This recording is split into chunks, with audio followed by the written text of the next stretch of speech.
What we want to see is what I've called a property-owning democracy. Well, the Trump administration is considering declaring a national housing emergency here in the coming months. It is the best time to buy real estate if you are an investor. It's the worst time if you're a retail buyer. Do you own any stocks? Why would I? What about gold? You're thinking about like, how do I save money rather than how do I make money? That's the difference between the Dave Ramsey audience and me. Save, save, save, save, save, save, save. I want to learn skills that I can go and make more money. Bitcoin? Bitcoin is a gamble at the end of the day. Real estate's a gamble. It's all a gamble. I'd rather go get a property with no money, let the cash flow, then buy the Bitcoin. I do not take active income and buy Bitcoin with it. That's crazy. Why would I take real money and then take the risk on something that might fluctuate because Elon Musk posts a tweet? So what should the everyday investor do today if they want to deploy their money? If I was going to start over from scratch and I was going to do it over, I probably would. Well, it seems like your specialty has always really been real estate at the end of the day. Yeah. How many units do you currently own? About 2,000. And what does that generate every month in cash flow? It generates, cash flow. Cash flow, is cash flow in my pocket or is cash flow income? Both. No, I'm curious what the gross would be and what the net is. Okay, you want to know both. Yeah. But your audience needs to know the difference because one person will say, like Brandon Turner, good friend of mine, he's been on the show. He'll say the word cash flow, then another real estate investor will say cash flow. One guy means net, the other guy means income, right? So you have properties like that. My portion of that is close to $1 million a month, but there's other partners in there that take their distributions as well, right? That's on the net side. On the gross side, oh my gosh, like here, I'll show you one of my properties. I actually just got the income statement. I'll show this to you guys. So income statement on a 161 unit deal that I've owned for about a year and a half. I bought it seller finance, so no bank involved, no credit check, none of that kind of stuff. This property, let's see, it is 1 bed, 1 bath. The income statement is right here. So the first month I bought it, orange, that's the net that's in my pocket. What's that number? $29,904. Okay, cool. So now a year and a half later, let's look at my net now. What's my net? $77,000. That's net in our pocket on one unit. And so it changes, right? On one unit or like one property, right? Yeah, so it's 161 units. That property we bought. So for your listeners, if they want to go find this stuff, you can go to like creativelisting.com. You could go to Crexy.com. Have you guys ever heard of Crexy? Mm-mm. Have you ever heard of LoopNet? Yes. Okay, LoopNet, their competitor, which is a way better company, I think, is Crexy.com. I don't own it. I don't get paid to promote it, but Crexy.com. That seller was on Crexy.com trying to sell for $20 million.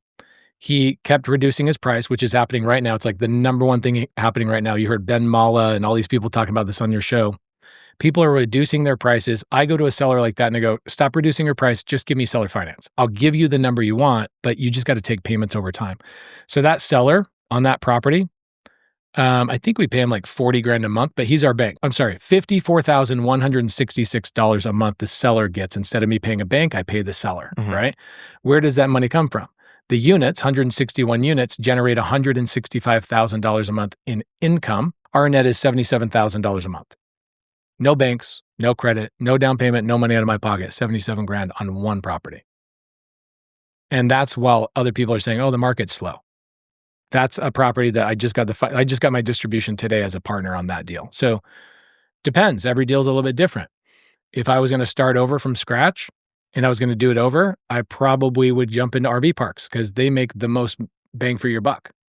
That's $20 million I bought that for. Again, I'm not coming up with any money, but that's $20 million for $77,000. There's RV parks you can buy for $3 million and you net $22,000. Like they're like, you're renting dirt is what you're doing. There's no maintenance. There's no issues. The people that manage them live on site and those make a ton of money. Yeah. What is your read on the real estate market over the next 10 years? Okay. So I'm going to say stuff that your audience will probably disagree with me on because they like Ben Mala and they like Dave Ramsey. I think that some of the exit strategies that are going to be required in real estate are going to really piss a lot of homeowners off. People can't sell single family homes right now and rental rates are going to continue to go up. I don't think prices are going down. I think they stabilize and I think we're going to go up again. The Fed's going to lower rates again in September. I think we all know that. It's an 87% likelihood in September they're lowering rates. the market's going to continue to go up. It will always go up. So what's going to happen? Affordability is going to go down. How do we solve affordability? Real estate investors are already doing this. It's in all 50 states. It is called co-living. Have you guys heard of co-living? Mm-hmm. Okay. Actually, dude, I got a great story. Can I tell a story? Mm-hmm. Okay. I got a bunch of great stories. Okay. Did you guys know that you helped a homeless lady move into her first home coming up in the next couple of days? Was that from our original podcast? It's from your original podcast. So we did a podcast how many years? 2 years ago? 2.5 years ago. Okay, so there's a Canadian guy listening. So shout out to Gordon. Gordon listens to the podcast. He goes, this guy's full of shit. Like there's no way this Pace guy is real. He comes and meets me in person at a meetup and he goes, oh my gosh, this guy might be real. Gordon quits acting, quits doing all the things he's doing. He is now like full-time real estate investor, does like 35 deals every single year. Not licensed. I'm a non-licensed guy. I'm not an agent. I'm a real estate investor. Gordon is like just crushing it. Moves to Phoenix, Arizona, where I'm at. And he's like the biggest fan. He asked me, he's like, can I go and like shake Graham and Jack's hand? I was like, no, Graham, he'll make you take your shoes off when you come to his house. I don't know that Graham's going to be okay with that. Can't look him in the eye. Can't look him in the eye. No, so I said, no. But I wanted to give Gordon a shout out. And here's how this happened. In April of this year, I get an email from a homeless lady. And I always like to be the guy that is a practitioner. If I say I can do it, I can promise that anybody can do it. So this lady emails me, her name's Maddie, April 9th, sends me an email, will you help me? I'm in a shelter. I'm like, I get these emails all the time. But then she says, I'm in Mesa, Arizona, which is right by my house. And I reply back and I go, I'd love to help you, but you have to let me do a media release so I can share it with the world. So she says, okay. I go sit down with her and I go, oh, this is easy. I know exactly what she should do. She has no money. She has no education. She's 59-year-old, 4'11" black lady. Her husband died at 55 when she was 55. She's been on the streets for 4 years. Like, imagine what she has. Nothing. She has literally nothing. She has a broken phone that Obama gave her. Like back in 2018, Obama did this awesome legislation, or 2016, that allowed everybody to have a phone. She still has her Obama phone. That's how she got her first deal. How did she get her first deal? Well, she worked with people like Gordon. She went to a guy that would listen to your podcast, works a deal with her. She makes $5,000 on her first deal. And now she's worked a second deal with Gordon and she's now moving into the house. It's a co-living property. So she bought it subject to, she took over the payments, no money down. She's renting out 7 of the rooms and she's living in one for free. So the other 7 rooms are all being rented out for $875 a month. It's covering not only her cost of being there, the mortgage, the utilities, everything. She will net $2,000 a month. So I'm not joking. I'm picking her up from the shelter on the 14th of this month and moving her straight into a home she's buying for $500,000 with no money out of her pocket.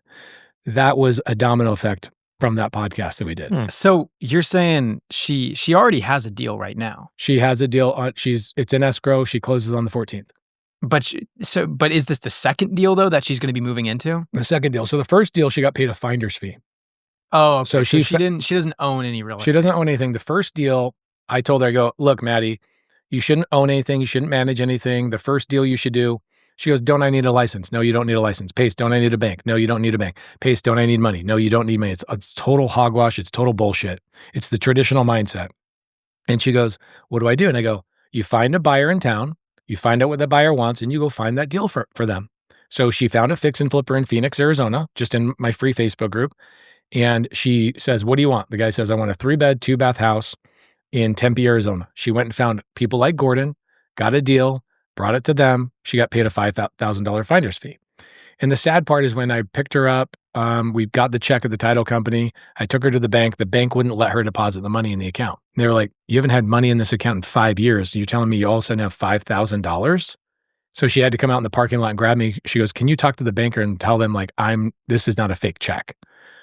And so we deposit the money. I drop her back off at the shelter. A couple of days later, she goes, okay, I'm ready to like move into my own house. I'm like, Maddie, are you sure? Like you're ready to own a property? And she goes, if I can do it with no money, I can do it without credit, and I can rent out the rooms, I can handle it. So Gordon, who listened to the podcast, shout out Gordon, Canadian dude, awesome guy, brings the deal to her. She's moving into it on the 14th.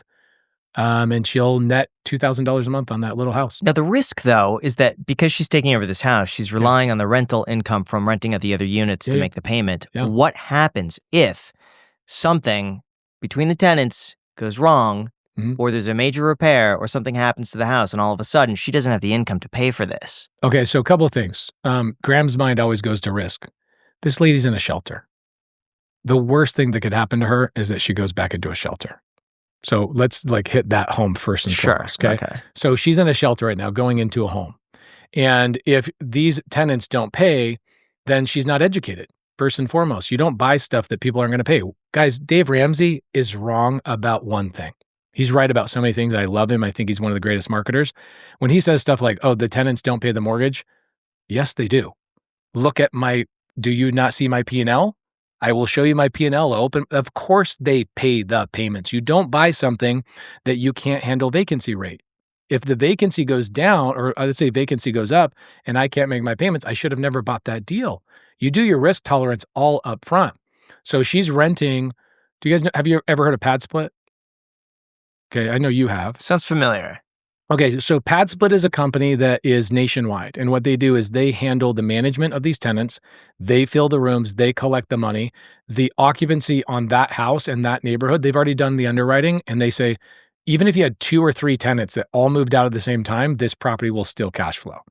The average occupancy of a Pad Split is like 90%. So if she has 9 tenants in there, she's going to average 8 people in the house at any given time. They rent by the week. So she's not renting. These people are not tenants. They do not have a lease agreement. It's a club. Oh my gosh, man, we could talk about this for an hour. Pad Split has gone around all the leasing laws. They've gotten around all the residential rental laws by creating a club. So when you're a renter in this house, you are a member of a club and you pay a weekly fee. This is in every country or every state, by the way, guys. Padsplit.com. I don't own the company. We just use the platform. It's awesome. So Pad Split brings in the tenants. The average tenant is paying $875 a month. They get their rent, their cleaning, their utilities, their internet, their pool, their landscape, all included for the $875. So it's affordable housing. This is the thing that's going to make a lot of people upset. People that live in nice neighborhoods that houses are not selling, guess what investors are doing with them? And what are investors doing with Airbnbs as well? Airbnbs got smashed the last couple of years. And I told people 5 years ago, get the hell out of Airbnb. It's the worst model. That's risk. Like you're relying on the economy and people traveling. What Maddie's relying on is people paying rent that is so affordable. The average rent for something similar is $1,400. She's renting out for $875. Where's her risk? Well, I guess if everybody dies in one day, I guess that could all happen. In that situation, I guess she moves back into the shelter. And what about repairs? That's all included. Like if you look at all of our P&Ls, the repairs are 10% of all the income. So if I bring in $160,000 into that apartment building, for example, we put $16,000 a month to the side before we even consider that even profit. Like that's part of CapEx. It's part of the, Ben Mall is probably one of the best at even talking about this. Mm-hmm. You put that money to the side before you even put it at the bottom of the sheet, if that makes sense. So what do you think is going to happen to the real estate market over the next 10 years? I want to show you a chart. This has been going somewhat viral on Twitter lately. Yeah, I'd love to see it. I love these cycles. Yeah. This is the 180-year-old real estate cycle. It's one of my favorite charts ever, yeah. The market's going to peak in 2026. And then there's an 18-year real estate cycle that also says the market's going to peak in 2026. It's the first time that they've coincided at the same year. Okay, so here's my belief, and I could be wrong. I haven't been wrong in 13 years, but I could be wrong. I don't think that that's going to happen, right? I think the only people that want the market to crash are YouTubers that have been saying the market's going to crash for the last 10 years, and it hasn't. And I think that this belief system of the market is going to crash. I think that what do you think Trump is going to do? Trump will do whatever he can to make sure that interest rates get lowered, whether it's pushing pressure on the Fed or, I mean, did you see that freaking interview, how awkward that was? He was just making him feel like a little child. He will completely do that. Now, whether you hate or you like Trump, I think Trump is going to play the game to get interest rates incredibly low. So tell me, if he can get interest rates to get down closer to 2 or 3%, how is the market going to crash? It will do the exact opposite. Do you think that 2 to 3% interest rates are even feasible though? Like, wouldn't it just push prices way higher? And prices are already relatively very high right now. So they're saying, here's the counter. Prices are not high. Interest rates are high. Here's the counter to what you're saying, is that right now, mortgage rates are already pricing in 1 to 2 small Fed cuts this year. Yeah. They're somewhat priced in already. So we might see a small variable from that. But the counterpoint to you is that let's just say we do lower interest rates 200 basis points. Yeah. The theory is that even though they might be lowered on paper, it's not going to signal a lot of confidence for the United States that other countries who buy the treasuries, there might not be enough demand to buy those treasuries, which would cause interest rates to basically stay high because they have to incentivize enough people to buy them. And that would cause mortgage rates to stay higher than the cut, if that makes sense. Okay, so we're talking about consumers, right? And I'm not a consumer. I'm not a retail buyer. I don't deal with retail buyers.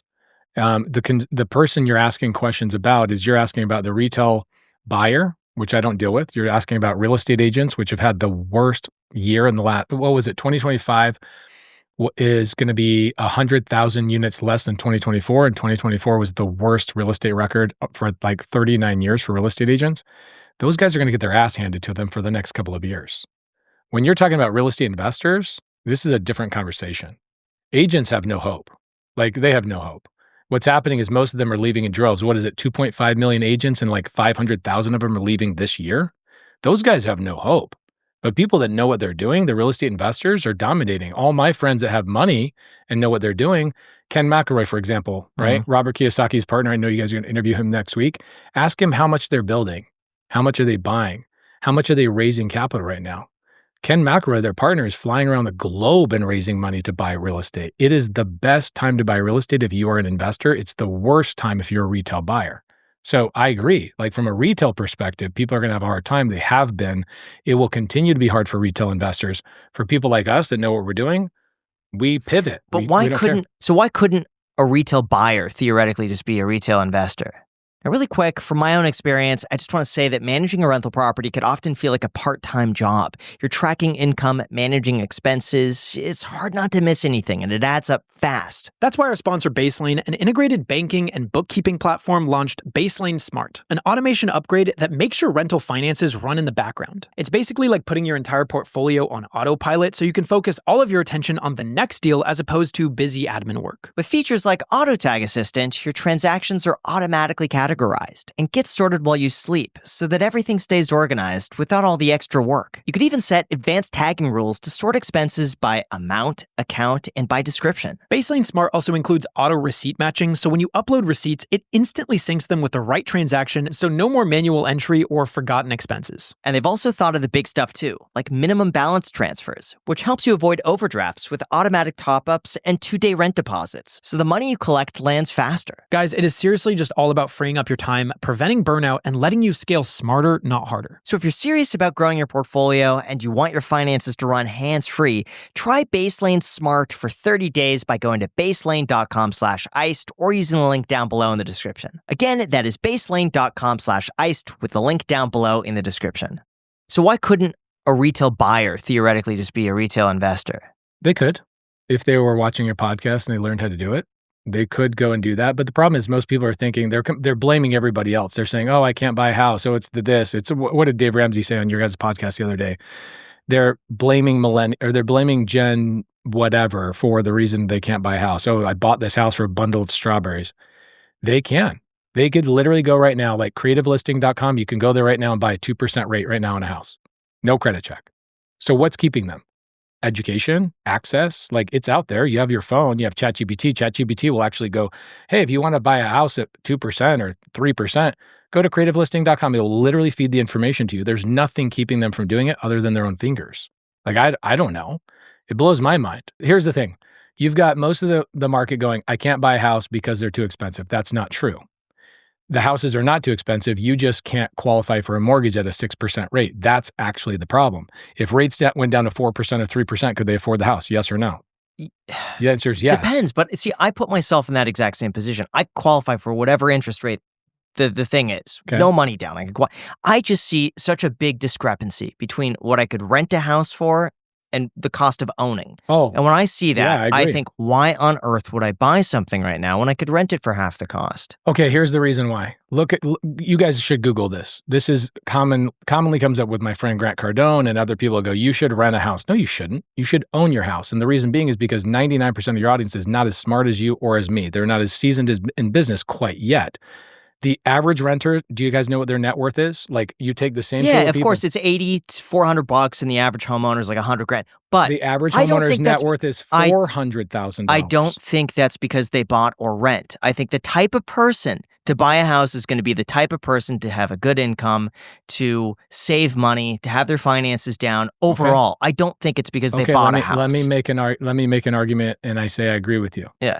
So you want people to have the mindset of a renter, not the mindset of somebody who owns. No, have the mindset of whatever makes the most money for you. And right now, I'm in such a firm belief that right now, renting is a superior option to buying, unless you plan to keep the house for at least 10 years or under certain circumstances where there's an emotional component of owning a house. Yeah. You want to raise a family there. You need stability. That's like what Ben Muller Peace said of mind. on your podcast. He's like, this is my personal home. What do I care if it cash flows? 100%. Same thing for me. If you have a wife, you have kids, it's like you should own the house. Definitely. Yeah. Definitely. But I think if you're in your 20s or 30s and you look at it purely from a financial if you're Jack, standpoint. for example, yes, I agree. Just a financial standpoint, at today's prices, to me, I think it's a no-brainer to rent if you would be disciplined enough to save the difference. And you think that because the interest rates are high enough that your payment would far supersede what your monthly payment would be if you got a loan? It's not just interest rate. It's interest rates and prices. Because if prices came down to a certain point, but interest rates were at 8%, you could make the argument that, okay, it's just how does it compare to any other option out there? It's also just cost of ownership. And that includes a bunch of other things, tax insurance, stuff like that. But the problem is that, yes, Graham's assumption is that people are as smart as him. The reality of the situation is that most aren't. And so if you tell someone to rent instead of buying so they can save the difference, like, I don't think anyone's going to do that. I have so many friends. Okay, so this is my argument. This is exactly my argument. I have so many friends my age. I want to chime in so badly. I have so many friends my age, and I'm not going to say their names. Jack, I'm saying your name. It's not me. It's a different Jack. He's lived with his parents for a few years, and he could have saved the amount of money that he would have spent on rent if he didn't live with his parents. And he could have a down payment on a house right now, but he hasn't. Okay, that's a smart person. He's a smart guy, mechanical engineer. Graham and I are very different people, and I appreciate the type of people Graham represents. I operate better with pressure on my back. I just do. Meaning, if I have a kid coming, I'm going to work harder. Right? What did Alex Hormozi say? He's said this a dozen times. He's like, if you have more kids, it's statistically shown that because of the pressure of having kids, you are going to earn more money. I think you have to alleviate the optionality that you give people of saying, well, save the money and invest the rest. They ain't going to do that. Look at how that turned out with college student loans. Do you think that put pressure on people to make more money when they're graduating $100,000 of student loan debt? No. I think I don't disagree with you on that. I think there could be a situation, and this is my hot take. In 20 years from now, we look back and say we forced down buying a home as the American dream, just like we did with a college education. And man, maybe that wasn't the right choice. I think you're right, but that would be a completely different list of reasons than what we're assuming right now. Yes. It could be because AI robots can create houses way faster and the cost of houses go down. We have no idea what the market's going to look like in 20 years. That's just a wild speculation that you can throw out way in the future. But if we're talking in terms of like where we're at right now, then it makes more sense. I think because it's a forced savings account. You agree with me is that that is exactly it. I believe it's a forced savings account. It forces people to actually do the thing they said they were going to do. It's the argument of like credit card versus debit card. You know what I mean? It's like, sure, if you optimize with a credit card, you're probably better off because you're saving 1% to 2%. Right. But if you use a debit card, you're going to spend less according to studies because of the psychology and how that gets in the way. It's not really a forced savings account anymore. If you have a 7% mortgage rate, you're paying 7% for the mortgage. You're paying another 1% for property tax. You're paying another 1% on insurance and random things. So you're paying like 9% now. That's not a savings account. There's appreciation of the property. Maybe there's appreciation. Look at Texas. Look at Florida. They lost 15-20% from peak. Yeah, in certain markets. Yeah, like Austin's really compressed. I agree with that entirely. I have trouble today thinking that the real estate market is always going to be going up in perpetuity, or that prices are guaranteed to be higher 50 years from now than today. And I think overall, I would bet more likely than not, but I just don't see that as being a sure thing in certain cities. Let me try and agree with you. Okay. I will agree with you on certain things like single family, like the McMansions. I think a lot of those are going to go away. I think your age group does not give a crap about those. You guys care about more about like individual experiences and traveling and all of those types of things. You don't care about big, massive houses. I think a lot of those things are going to change and they're going to evolve. And I think a lot of single family houses are going to get chopped up into co-living that are not in HOAs. I think the world of single family will go away that we at least understand for sure. I agree. I do think that even if they printed houses, right? I know a lot of builders, they control the demand. Like they're land banking 15 years in the future. These guys are buying land and sitting on it for 15 years until prices go up. People are not builders, Pulte Homes and all these big people. They are not going, okay, we can make a ton of money by making these cheap. That is never going to happen. They bought that land 15 years ago. They have to make the money they have to make. Even if technology comes along, they're going to wait until the market goes up, then print a bunch of houses. Look what the builders are doing right now. They're pulling back. They're taking some of their losses. They're giving people all these incentives and they're pulling back and they're stopping building. Why? They could build houses right now, could they not, and make them cheaper? No, they couldn't necessarily. They make them can. cheaper. They just How do they released make them their. cheaper? Look at Lennar. Look how much money Lennar Yeah, but made they'd be last taking year. losses, wouldn't it? But it's They would better make for them not less to take money. They wouldn't make a loss. They would make less money. And when you say, hey, these people are going to start printing houses, like in Casa Grande, they printed an entire community all out of concrete, just south of where I'm at. They will release them as slow as they possibly can to keep profits high. Lennar is incentivized to do that. And so nobody's going to figure out technology and go, all right, guys, we figured it out. We can make houses super affordable. Let's print the crap out of these things. It's not going to happen unless the government does it. And is the government good at doing that? Doesn't all it take, though, is one company person to do it, to everyone undercut? else? Like we have a Robinhood where all of a sudden they come out with think $0 maybe. trades. And Okay, then cool. Every other brokerage. I'll give you a company that's doing it right now. I'm not associated with them, but the name of the company is Sola, SOLA, out of Los Angeles, and they do modular homes. So what they do is they pour concrete base. You saw what they did in California, where they spent like $2 million per unit for homeless people, like that whole thing. Awful. Okay, Yeah, but it's that's not when in the government Venice, does it, right? Okay, cool. But when an individual enterprise does it, they pour the first floor, they then stack these modular homes on it, and it's a beautiful model, and it works really, really well. The problem is it takes 3 years for permits, 4 years for permits. So even if somebody comes along with a great, unbelievable solution, the government's going to prevent them from doing it. And when you have such a polarized world of like blues versus reds, good luck solving any problem in today's political environment. Everything is used as warfare every single time. And so you just got to understand, I don't think they're ever going to solve affordable housing. They never have. They never will. Name one president that made affordable housing more reachable. Name one. It's never happened. Never once has it happened. It's only gone like this. It's going to continue to happen. Why? Because they're incentivized to not make it happen.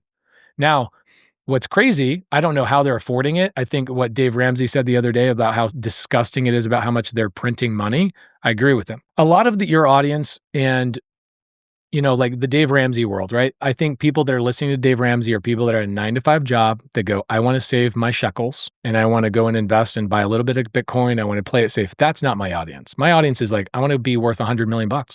I want to be worth $20 million. I want to be a millionaire. I'm not excited about saving money on this or saving money. I want to learn how to make money. Much more like Ben Malla's audience. Ben Malla's audience is like, if I use debt correctly, I can be a multimillionaire. That's not Dave Ramsey's audience. I'm somewhere in between. I'm a little bit closer to Ben Malla, but also I don't use his strategies. What are his strategies? He waits for the bank to tell him when he should borrow money. I don't wait for any of that. I go directly to the seller and they are my bank. And I go, I want 2% interest. I want 3% interest. I want 4% interest. And so for me, prices are really not that important. It's my ability to get into the deal and my ability to cash flow it. Now, wouldn't that, though, over the first few years really balance itself out? If you pay a higher price, let's say, but you get a lower interest rate, isn't that about the same thing as coming in with cash and say, hey, I want a 20% discount today? Okay, but so I got the cash to do it. Here's an interesting thing. I will never use my own cash. Why? Where do I put my cash? I put my cash where I can make more money. Going back to your rent versus own situation, I lend money as one of my businesses. Okay, so people come to me. I have a guy that has a Walmart contract, a really weird deal. Guy comes to me and goes, hey, I've got the ability to rent the front of Walmart. You know those like eyeglass center places in Walmart? He has a first right of refusal for like $2,500 and he's arbitraging to eyeglass centers for $8,500 for rent. He has a first right of refusal on 2,700 stores. And I'm like, how do I get involved? He goes, I need $200,000 of seed capital. I go, okay, I'll do that loan. Now your mind, very different than my mind. You and I could never be business partners, ever. Uh-oh. Okay, but we could be friends. So I give him a $200,000 loan. What's my return at the end of the year? $200,000. I give him 200, I get 400 back at the end of the year, $200,000 return. I double my money. That's what drives me. I don't want to go put 11 per, like, hey, give me a 10% return, which I think some people in stocks are like 10% return's great. I would not waste my freaking time for a 10% return. That's ridiculous. Now, other people go, well, how are you collateralized? So I go to that guy, his name's Greg, that I just loaned the $200,000. He owns 2 pieces of land, free and clear. He owns an Airbnb. And I go, collateralize my money at $450,000. So I give you a $200,000 loan. I want to collateralize against those 2 pieces of land and your Airbnb at $450,000. So I'm double collateralized plus a $50,000 buffer for legal fees. So why would he do that instead of just taking like a HELOC? Perfect. And like you're putting that money in. Okay, so you guys come from the traditional world where everybody you know can go get a HELOC. Guess who can't get HELOCs, Jack? Most people. I can't go. You can go down because you have traditional you're financeable. Look at Hardly. I couldn't get a loan for the house I'm buying. The only reason I got it is because it's with Schwab, and I've been partners with them for a long time. Okay, so this is Because interesting. Graham gave me a good contact. But you asked, I'll give you your Chase contact. You're asking a question of like, well, why doesn't somebody go get a HELOC? In the same breath, you are saying it was almost impossible for me to get a loan. But still, that just seems like a hefty price to pay to. Okay, but if guys, you're thinking about like, how do I save money rather than how do I make money? That's the difference between the Dave Ramsey audience and me. Save. I want to learn skills that I can go and make more money. Another one, here's a good one. Check this out. This will make a lot more sense than the Walmart contract. So somebody buys a piece of land, okay? They've got an option on the piece of land. You know what an option is, Jack? So I don't have to buy it. I have an option to buy it. They go to Starbucks and they say, Starbucks, we want to build this building on this land. We need you to give us a 15-year lease, okay? Now, when they execute this option, they have a really short time frame in order to execute the option. They need $2 million to do this and get their construction loan. A guy like me, I can wire $2 million to this situation right now. I don't have to go through all the arduous journey, and I can make a deal like this happen overnight. I'm doing a deal like this right now. I'll loan $2 million on the deal, and I'll get $700,000 back in 90 days. Why didn't he just go get a loan? Because no bank, one, is going to give you a loan on dirt that hasn't been developed, especially give you a loan for $2 million to make sure that this whole entire thing is secure. It's not in their loan box. They're not doing that stuff. They like the people with jobs. They like the people with W-2 income. So what do the people that are like me, business owners, how do we go get money? How do we get access to cash? So do you think that banks are going to start suffering if they're getting undercut, if a bunch of people start using strategies like that? No. And why this is not? less than 3% of all the transactions in the country. And what is your collateral? Because if a bank won't do it On with the this? dirt, yeah. Personal guarantee against the developer. He has his own business. He has money of his own, but he just doesn't have liquid cash. Has there been time where you have net worth and money, but you don't have access to the liquid? Right now. So let's say, okay, so Jack, let's do this. On my lending business, for example, which you probably don't care about, but this just kind of points out the traditional versus non-traditional mindset. If you find a great deal right now, right? You have a non-traditional kind of funky deal right now, right? Mm-hmm. And you're not even full-time looking into real estate. Mm-hmm. What if you were? You think you'd find more of those opportunities? Probably. A guy like me solves your problems. So you go, if I ever need money to close escrow in 3 days or 4 days, as a real estate agent, did you ever see weird situations where like the lender didn't close and people got in trouble and deals blew up? No. Usually the worst case is we get a week extension. Okay, that's just not like usually. That you must have had great lenders. Most of the agents, and I wanted to see this in the comments, guys, by the way, agents will go, yeah, my lenders will kick back 30 days or 45 days. Guess what I do? I come in, I close on the deal. I'm basically a hard money lender in that situation, and I bridge that gap for those people. So that's non-traditional thinking. See, I offered Jack 7%. He said it was too much. Yeah, I got 5.7%. So it's, pretty good. I said he could borrow at 7%, no money down. Yeah, that's great. That's a fantastic deal. It's a phenomenal deal. I didn't know you had no money down. What do you mean? Yes. Dude, I offered that to you. Sounds like a scam. And a few people. Do you think 7% no money down or 30% down 5.725%. Okay, so let's think about this. 30% down is the dumbest thing ever. Why? Because I can make way more money. So let's think about just a traditional flip, okay? If I go and buy a fix and flip, how are people buying fix and flips and buying them with no money? They go get a hard money loan, right? Yeah. And what's a hard money loan typically? 10 to 12%. Mhm. Maybe Graham's friends are really cheap. They're 10%. Most hard money lenders are going to be like 12% plus 2 points. Okay. I know this might go over some people's heads. If I can buy a flip with no money down, no money out of my pocket, and I can go flip that house and I can make $50,000 on the flip. I've got a house right now. If I just did this deal, made $55,000. If my lenders give me 12%, why would I use my own money? A small man thinking is this, oh, I'm going to save 12%. So I'll use my money to save the 12%. That's how most people think. But as a business owner, I go, where else can I use my money instead of this flip that will make me more than the 12%?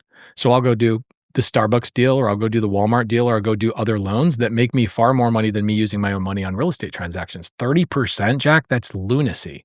Where else could you have used the money? The difference is It would have just gone into stock market. This is what I'm saying. The Jack would difference. just lose it in the stock market. I agree. So. You could just lose in the stock market. The difference is this. People that are listening to Dave Ramsey, amazing human beings, but most of them are thinking, how do I save money? People listen to me, they go, I want to make money with my money. They would look at that 30% and go, I'm not going to put 30% on a loan when I could get zero down loan from him. He's going to make 7%. You'd be happy. Mm-hmm. Where else could Jack make that money? Well, if Jack has the mindset of, I'm busy building my podcast, I'm building this business, I don't have time to go find a place to put that 30%. So I'll put that 30% in a more passive investment. Makes sense for you. For me, there ain't no way in hell I'm putting 30% down on something because I know where else to put it that will make me way more money. That's the difference. It's not that you're right or I'm wrong or vice versa. It's that what is right for you specifically. And for you, it's like, I'm busy. You're building a business. You guys are doing all this stuff. You guys are getting Robert Kiyosaki on the show. Who knows what's going to happen with that, right? You guys might be flying out today. You might be flying out tomorrow. I don't know. So you're busy doing stuff. So it makes sense for certain demographics to go, yeah, I don't want to deal with all the stuff that Pace does. I get that. I'm not for everybody. I'm for the people that are like, no, I want to go learn how to make more money. Although before we go into that, when it comes to business, they say that you could get better, cheaper, or faster, but you could only pick two. But what if you could have all three? That's exactly what Cohere, Thomson Reuters, and Specialized Bikes have since they upgraded to the next generation of the cloud, Oracle Cloud Infrastructure. OCI is the blazing fast platform for your infrastructure, database, application development, and AI needs, where you can run any workload in a high availability, consistently high-performing environment and spend less than you would with other clouds. How is it faster? Well, OCI's block storage gives you more operations per second. How's it cheaper, you might ask? Well, OCI costs up to 50% less for compute, 70% less for storage, and 80% less for networking. And better? Well, in test after test, OCI customers report lower latency and higher bandwidth versus other clouds. This is the cloud built for AI and all of your biggest workloads. So right now, with zero commitment, try OCI for free. Just head to oracle.com/iced with the link down below in the description. Again, that is oracle.com/iced, link down below. Thank you so much, and we appreciate Oracle for sponsoring this podcast. So if you're trying to grow like 100% ROI in a year or 100% ROI... Not trying, but I do get those deals, yes. So what's the most you've ever got burned on a deal? Okay, I've never been burned on a lending deal because I get more collateral than what I loan. So I have a guy right now that owes me $65,000. We're selling his stocks and I'm getting not just my 65 grand, but also the legal fees involved plus the return that I was promised. I will make all of the money I was promised, even though he defaulted on the loan. I will only loan to people who have the collateral to do so. So here's what I'm really confused about. Why would he default on the loan when he's going to be responsible for legal costs and he has the stocks to sell? It's not like in a liquid deal, he could just forego all the legal fees, save that money, and sell the stocks. You guys got to come hang out with me for a day. You'll see all these fun things. So he's got a permit delay on his project. And so it's been kicked back over and over and over. It's a city municipality thing. Yeah. So I'm basically going to him and I'm saying, hey man, it's been like 6 months. You were supposed to be at 3 months. So either A, I give you an extension, we write a new loan and we reset the buttons, or you go liquidate your stocks and you get me paid out right now. And he goes, I don't know when this lender is going to get this thing done and I have no faith in them. Let me just sell my stocks. So in that situation, he's not technically defaulting. I see. Okay. His new lender that's supposed to come in and wipe me out is just taking way longer because it's a development, right? They underwrite differently. But what if he just sells his stocks and then buys a Lambo? Okay, do you have any control? Is there like an escrow account? You guys ever heard of a UCC1? Mm-mm. Okay, so UCC1 is a business lien. So I can lien your property. A UCC1 allows me to lien an LLC that owns stock or a trust that owns stock. So let's say you're going to go do business with somebody. Graham, if you and I decide to go start, let's say, a coffee plantation, right? Like somewhere in South America, we want to go build this cool thing. You would want to do a UCC search on me to see if I have any liens on any of my LLCs. A lot of people don't even know that exists. So I can lock up his LLC that owns those things so he doesn't have the technical ability to go and sell anything without my permission. UCC1, look at it. How does the average person go about starting in hard money lending? Let's just say someone has $100,000 and they say, that sounds good to me. I'm willing to risk it. How much money you got, Graham, to give me right now? Like on a lending situation. How much you need? You got $100,000? Yeah, sure. Okay. How much you want on your $100,000? 20% would be awesome. Okay, so here's what I would do with you. And this is the same thing I did with Jack. Okay, Jack, I promised him, let me bring you a deal. He turned it down. It's cash flowing like crazy. I'll email it over to you. Email it to me. Okay, I'll show you what I got sent. It's only cash flowing because Jack didn't buy it, though. Okay, guys, if you are watching this, I don't even know where to send people. DM me on Instagram. I'll give you the P&L that he turned down. He'd have 50% ownership and you'd be cash flowing right now. You went and visited the property with me, Jack, you crazy man. I know, but I'll show you what I got. Okay, show me what you got. Yeah. Anyway, so here's what I would do. I would JV with you. Okay, here's what I mean by that. Joint venture. I know where the lending opportunities are. You, starting out, you have $100,000, right? Sure. Okay, so you bring $100,000 to me. Graham, I'll make a YouTube video out of it, but if we end up doing it, you probably won't do it, but you give me $100,000, I will JV with you on lending opportunities and I'll give you a personal guarantee against that asset I just showed you. So you have no downside risk. You give me $100,000, here's what I would do. I'd go find somebody that's flipping, which they're everywhere. People are flipping. 500,000 people are currently actively developing or flipping a property right now in the United States. Insane amount of people are developing. You guys drive around Vegas, you see it all over. Those people all need capital. They need quick capital that doesn't go through a bank, that doesn't require all sorts of arduous journey. If you brought that money to me, I would just take your $100,000 and I'd go lend it out at 30% or 40%. How do I do that? Some legal person's going to be in the notes going, well, that's usury. You can't charge people 30 and 40%. Yeah, because I'm not. I'm partnering with them on the deal. I go, I will bring $100,000 to the transaction, but I want 30% of the transaction. I want 30% of the net profit. So I'm not lending technically. I'm actually joint venturing on their project. So like that Starbucks, I'm a partner on that deal because I brought money to the transaction. So you have to run the numbers then and make sure when they sell that, there's enough to pay you whatever that value is. The smarter thing to do, like, okay, so I would never give him your money at 7%. And the reason being is because you could go, there's companies that do this. Like there's a company called Lone Ranger. Don't make any money to tell you this, but if you go to loneranger.com, they're a hard money lender. They're worth like $5 billion. You give them your $100,000, they're going to give you 10% every single year. Interest only, 10%. Why would you give him 7%? Because you didn't know Lone Ranger existed. Oh, because I know Jack. And do you have a savings account? Do I have a savings? No, I don't have a savings account. So is your savings in Lone Ranger? Is my savings in Lone Ranger? Jack, ask Robert Kiyosaki on Monday when you interview him if he has a savings account. Ask Ben Malla if he has a savings account. Ben definitely has a savings account. There's no way Ben... You have to... What did Kevin O'Leary say? He's got $5 million $5 million at all times accessible. Okay, but here's the difference. So let me pull up like one of my accounts, okay? None of this is my savings account. I run businesses that have cash in them and operate and there's excess cash. That's a different conversation. Do I have a personal savings account? Absolutely not. Ask Grant Cardone or Ben Malla. I mean, I'm sure Dave Ramsey's going to tell people, yeah, I have a savings account. You don't have a savings account. He's a freaking $200 million a year business. That's his savings account. He doesn't have a savings account. Okay, so check it out. So let's look at like a couple. So like this account has a couple $100,000 in it. Let's go to, here's my lending business. Has like $900,000 sitting in it. Saguaro, that's one of my accounts that we do lending out of as well. Let's go to like my RV park, one of the RV parks right here. One of my RV parks constantly has $150,000 sitting in it. Almost every month is generating $150,000. What do I need a savings account for? What is an emergency, Jack, that I would need a savings account for? Let's ask that question. Well, just places to park your cash if...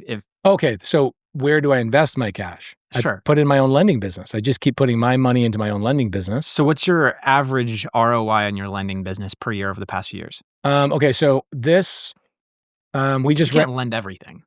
No, I can't lend everything. I also buy businesses as well. So, and I'll invest as an LP in other people's stuff. So like I have students that will do like storage facilities. I don't do storage units, but I'll invest in theirs. I have students that do boutique hotels. I'll invest in theirs. So I'll be an LP in other people's deals and I'll plug cash into those transactions. And those, there's like 15 to 20%. They're safe. They're tied to an asset. So I'll play that game of like 15 to 20%. There's no way you're getting me to make 7% on money. No way, Graham. Go to Lone Ranger, get 10%. Don't give that 7%. What's the risk? Isn't there always a risk the higher the return you get? Yeah, the risk is if Lone Ranger goes defunct. Yeah, for sure. I think that there's definitely inherent risk in everything that you do, for sure. So reminds me similar of like Lending Club when that was a thing. Yeah. And they had these initial high rates of return. And then 2019, 2020. 10% is not that high. high. It was 8 to 12, depending on the credit rating. But what ended up happening is that you had a lot of people halfway through the loan just start falling behind, went into collections. And that brought down your overall return. And then you had people saying, well, I made 4% on this, or I made 3% over 2 years, and it wasn't worth it. Yeah, makes sense. Lone Ranger, that's not the agreement you have with Lone Ranger. Yeah. The agreement is a flat 10%. You're not deciding where that money is. They are. And then they back it with their balance sheet. So somebody like a Lone Ranger or like even a creative funding, there's a creative funding company that will do the same exact thing. I think they'll pay like 12%. And what they're doing is they're arbitraging your money at 14, 16, and 18%. And what they're doing it for is they're giving people like 70% loan to value, requiring them to put 30% up front on a development. So they're somewhat protected. But there's definitely a risk. You got to be careful. Or you could just put your money in your savings account and it makes a lot of money there. I'm just worried that I see so many syndications that raise money from like 2020, 2021, 2022. They're getting crushed. They're getting their asses handed. But why? Let's talk about why that is. Syndicators did what so I have a fund, which means I've raised money. What's the difference between a fund and a syndication? Do you guys know? What, syndications raising other people's money and they're both in like kind of the same exact thing, but when you hear the word fund versus syndication, a syndication means I found 123 Main Street. We are raising money for 123 Main Street. That's a syndicate. Okay. A fund is we like properties similar to 123 Main Street. We want to go buy a ton of them. So let's go raise money for a blind fund is basically what it is. I have a fund, but what are the assets I buy? The only assets I buy with other people's money are properties that do not have variable rate interest. What did every dumbass syndicator go and do? Yep. They went and bought short-term deals. This is how stupid they were. They're so greedy. Look at the market. It's going up like crazy. Let's go raise a bunch of other people's money, get 3% temporary debt, and it's floating, which means when the Fed goes up, their payment goes up. Yes. And now all of a sudden they're not cash flowing. Now all of a sudden they're in foreclosure. Guess what? That's called traditional real estate where people use their credit. Dumbasses. We go to sellers and I say, hey, seller, like the 161 unit, seller gives me a 20-year note at 4% interest. I'm locked in for 20 years. It doesn't matter what Jerome Powell or anybody at the Fed is doing. I have 4% interest with the seller. So if I go raise money, the Fed goes up to 7 or 8 or whatever the heck it does it matter to me or do I continue to cash flow? That's the difference in what I do versus people, even Ben Malla. It does affect you to some degree, though, of cap rates. If I'm exiting the deal, correct. Right? If I'm exiting the deal, cap rate does make a difference, right? If I am holding the deal and it's shelling out $77,000 a month to me, do I care what the cap rates are? No, I don't. Because the cap rates only make sense when I'm selling the deal to somebody who's going to go get a traditional loan. Cap rate, that's the only time cap rate makes sense for me, the owner of that property. Otherwise, I don't care. I'm isolated from all of that crap. So people overstress about cap rates. They overstress. I buy a quality asset with no money down. I hold the asset. I make money. When the market shifts and the cap rates are now favorable, we will then make a decision. But I have 20 years. How much time does a syndication have? 3 to 5. Bro, that's like putting a time bomb in your pocket. Dumbest thing I ever seen people do. And I've seen, I had somebody come to me the other day, they go, so I invested in somebody's deal in a syndication and me and $40 million of other people's money is all being washed. I'm like, yeah, welcome to $1 trillion loss this year. Like all these syndicators are getting their butts kicked. Yeah. It's a problem. I agree with you. But that's traditional real estate. What did they do? They gambled on interest rates staying low so they could exit to a larger company like a BlackRock or whoever, right? And they gambled wrong. And I think close to $1 trillion in debt is coming due. It's a mess. See, that's where I think as an investor, it does make sense to make money in real estate, buying those deals where the loans are coming due and they have to exit. There aren't that many buyers. Yeah, but even then, I don't touch those deals either. This is very different than me. People are like, Pace, are you going after those commercial deals? I have banks calling me going, hey, we have somebody's loan coming due. Will you come in and buy it? Like Ken McElroy, you guys will meet him through Robert Kiyosaki. Banks are calling him and going, hey, our borrower bought this at 80 million. Will you buy it for 30? That's what's happening right now. It's significant. You're not seeing it hit the books. You're not seeing it hit Crexy or LoopNet. It's not even going out there. The big players like the Grant Cardones. I know some people that watch this right now are going to be like, Grant's not the biggest player. I get it. But we know who Grant is. So I got to reference Grant. Grant is smart. He's got all these relationships with brokers and banks that are bringing him deals off the books. That's not for the everyday investor. The everyday investor has no access to that deal flow, which is why somebody would invest with Grant Cardone, $100,000, for example, because they don't have access to that broker or that bank, and that bank would never trust that individual investor to buy that deal in the first place. So in the traditional world, I don't even think that's even an opportunity for the everyday investor. It's not even remotely close to an opportunity. So what should the everyday investor do today if they want to deploy their money? If they want the highest chance of success? Okay. Include stock market, Bitcoin, just if anything out there, someone has money. I'm not a stock guy. I feel like I think you're betting on some other man's decisions. Do you own any stocks? Zero money in stocks. Why would I? What about gold? I have no gold. Bitcoin? I have 15 Bitcoin. Why not more Bitcoin? I don't know. I feel like that's pretty decent. It's more than most people. What'd they say? Like if you own one Bitcoin, you're like better than 99% of people. So I've got 15 Bitcoin. Sure. But where did I buy my Bitcoin? That's the better question. Did I go and put money into Bitcoin like a knucklehead? Did you creatively finance the Bitcoin? No, I have not. I have not figured that out. I'll pay you twice the value for the Bitcoin. Financed at 0%. So dollar cost averaging, which is something Graham talks about all the time. Where does that money come from? That money comes from people's paychecks, right? And so what they're doing is they're at their 9-to-5 job and they're like, okay, I got this little sliver, $100, $200, whatever it is, and I'm going to dollar cost average into this Bitcoin. Okay, so you're going to take after-tax dollars that you earned and put it into a gamble? Bitcoin is a gamble at the end of the day. Real estate's a gamble. It's all a gamble. Okay, what I'd rather do is I'd rather go get a property, co-living, RV park, whatever it may be. I'd rather go get a property with no money, let the cash flow then buy the Bitcoin, and that is why I only own 15 Bitcoin, because I take a percentage of my free cash flow and I buy Bitcoin with it. I do not take active income and buy Bitcoin with it. That's crazy. So if we're talking then, for me, that's fair. Yeah. And so now if we're talking in terms of the average person, how can they take advantage of the current market conditions to make a lot of money? Couple of things. If you don't own a house, I would go to creativelisting.com and go buy a sub-2 house and stop renting because I don't agree. But isn't that going to be too competitive? Like, aren't there probably going to be tons of listings on there that everyone's bidding up? And how are you going to actually get a good deal? Interesting. Jack, that is such a great question. These houses are locked in at price. Hey, pay me this. The house is yours. That's it. This is not like a regular retail listing thing. These are wholesalers that found a sub-2 deal. They just go, pay me a $5,000 or a $10,000 fee. The house is yours.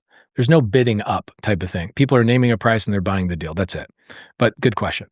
So if you don't own your house, I think you should own a house. You and I disagree on this. I think you should own a house because I think if you are relying on somebody going, hey, go rent the house. By the way, Jack, I'll get to your question. Hey, go buy the house, don't buy the house, rent, and then take that difference and go and invest it. People won't do it. They're just not going to do it. If they were, they would have already been investing already. Maybe they are. Maybe doubtful, right? Look at the statistics of how little people are actually investing. First and foremost, what is it? 60% of Americans can't even survive paycheck to paycheck. That's the significant problem. The problem is the lack of income that I would even have to invest in. They can't even afford to rent. First and foremost. But let's say that I'm not that 60%. Let's say I'm Jack, right?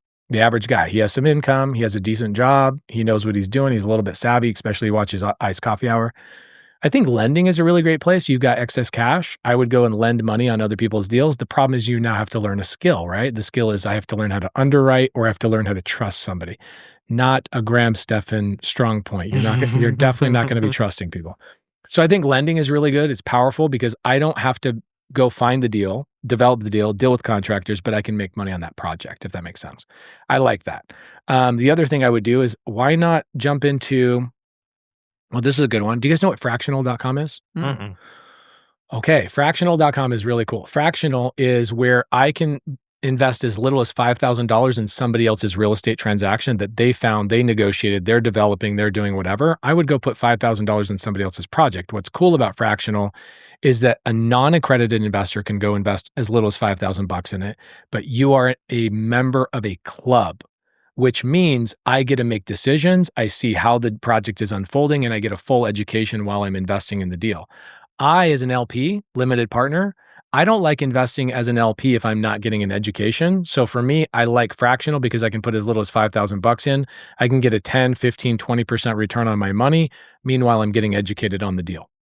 Seems like with this whole club structure, This guy's wouldn't great. this be a great way to get around rent control? Like technically, if Yeah, a property is rent controlled, you say, hey, you're the only member of this club. Yeah, so we're talking And the about club- and now we're going to pad split. So yeah, I agree with you. Keep going. Pad split is the club that gets around residential rentals. Yeah. So theoretically, if I have a unit that's rent controlled, Yeah. I set up a club, Mhm. and then I say the club is $1,500 a month, and there's no cap to how much I could increase the membership of that club after a year. Yeah. The perk of that club, you get to live in this house.